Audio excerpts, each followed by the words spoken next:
Let's talk about the horrific spate of knife crimes and gun crimes we have seen over the weekend. A 13-year-old, a 15-year-old and a 17-year-old stabbed or shot, 17-year-old dead. The mother has been speaking to the media over the weekend about just why this has to stop. She says, let my son be the last and be an example to everyone. Just let it stop. That was Pratana Morgan talking about her son, Raheem, who was shot in Southwark on Saturday night. I mean, just horrific scenes that no parent should ever have to go through.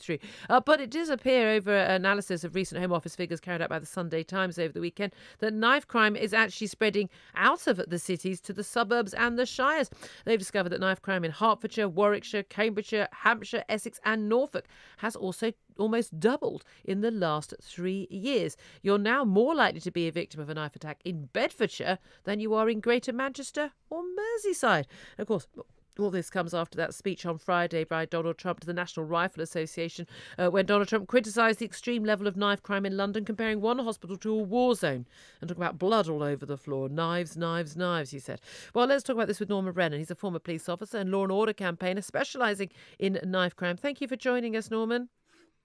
Yeah, good morning to you. Good morning to you. I mean, I just waking up every morning to the news of yet another teenager having been shot or stabbed. It is just utterly bewildering to me. We talked about this many times before, and I fear, alas, we're going to talk about it many times in the future. But what can actually be done? Because there seems to be this argument that, oh, it's down to not enough stop and search or not enough police, or on the other side, sort of absence of fathers. You know, what can actually be done to stop young kids killing each other?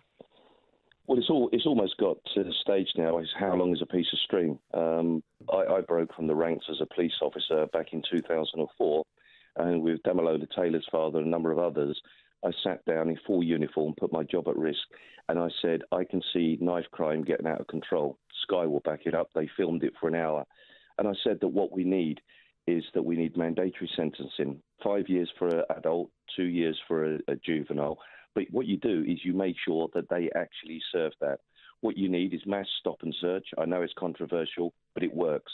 Whilst I was in the police, I stopped hundreds and hundreds of black people as well as white people, but I policed predominantly black areas. Few people complained. I wasn't really interested with their complaints so long as I treated them well. I recovered dozens and dozens of knives. Every single knife that I or one of my colleagues recovers stops a potential murder victim or that particular individual being murdered. We also need mass education. We keep on talking about it, but nothing ever happens. And also we need parental and personal responsibility. We want churches to get involved. We want mentors to start mentoring these youngsters. We hear all these gimmicks, and I've listened to what you said earlier on, and I listened to the mother of the latest child that was killed. I have watched every single homicide family that have gone on television because I've represented them over the last 25 years. And I've heard the same thing that mother said hundreds of times. My son must be the last one. And 2 days later, guess what? My son, I don't want this to happen to anyone else. It's out of control. And we've got 21,500 less police officers to help protect the public and challenge these individuals. I mean, this is the thing. So how long are we going to keep going on this? I mean, you're saying a lot of the things that you say will work, getting the knives out of their hands, actually searching, getting children and teenagers and young men and women being afraid that if they walk down the street with a knife, that someone is actually, they're going to get stopped. The likelihood is they'll get stopped. And if they get stopped, it won't just be a slap on the wrist. It will actually be a severe penalty. But we've seen, even when they did bring in this mandatory 5 years of people carrying knives, barely any of the youngsters caught with them actually serve 5 years. No, there's always a get-out clause. There's always a get-out clause. The government are very cute at ducking and diving and wheeling and dealing and swerving around all of the issues. You highlighted earlier on that the government put in £40 million for some sort of an initiative. Well, they had all the great and good, all of the people that are never going to cause them an issue. No disrespect, Julia, in 25 years, I've been the leading independent campaigner on law and order. And the reason why I'm never, ever asked to go on any of these committees, bearing in mind I've got frontline experience. Yep. I've lived and eaten and met families of homicide. I know what the police feel. I know the criminal justice system. I know the criminals. I even have some of them come up to me and say, I heard you the other day, bruv, you're absolutely spot on. The reason they don't ask people like me is because I'm not prepared to be controlled. And if you look at all of these organisations and you ask yourself this, Julie, how comes we don't have one single independent person in Britain that speaks up for the public and victims of crime? I'm the Robin Hood, but of course nobody listens to me, or if they do, they certainly don't act, because I told them all of these predictions 20 or 30 years ago as a brave serving police officer, the second ever to break from the ranks and say, please, let's look after victims. Here's the issues that we're experiencing. It's going to get out of control. Please do something now. And nobody ever did anything. But this is the they thing. Listened. But this is the thing. I mean, that's what's so. This is what's so frustrating, because actually, for instance, when I was talking a few weeks ago, when we hit these ridiculous numbers in the first couple of months of the year in London, and I was saying about, I bet there isn't a father in any of these homes, and I had people go, oh, is that right? Oh, now you're attacking single mums. And then it was interesting. I saw Sir Michael Wiltshire, the former Ofsted inspector, and he was on TV talking about exactly the breakdown of the family, all these different issues.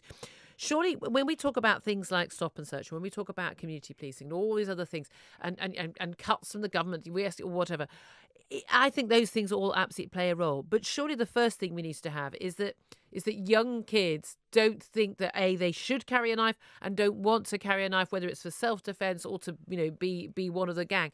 What we need to do is take the urge to carry a knife and the urge to use a knife out of, it's never going to occur to my 11-year-old at any point in her life that she should carry a knife, because she doesn't live in that world where you have to big yourself up, you have to have a weapon, or you have to defend yourself. So what we need is to have a situation where those children are not growing up thinking they need to do that as well. That's absolutely right. But how do we do that? Well, we keep talking about a lost generation of 10 years. And the most worrying thing is why is it that the majority of people put a knife into their pocket as routinely as they do a mobile phone rather than a gun? Well, of course, guns are not that easy to get hold of, plus the minimum sentence is 5 years.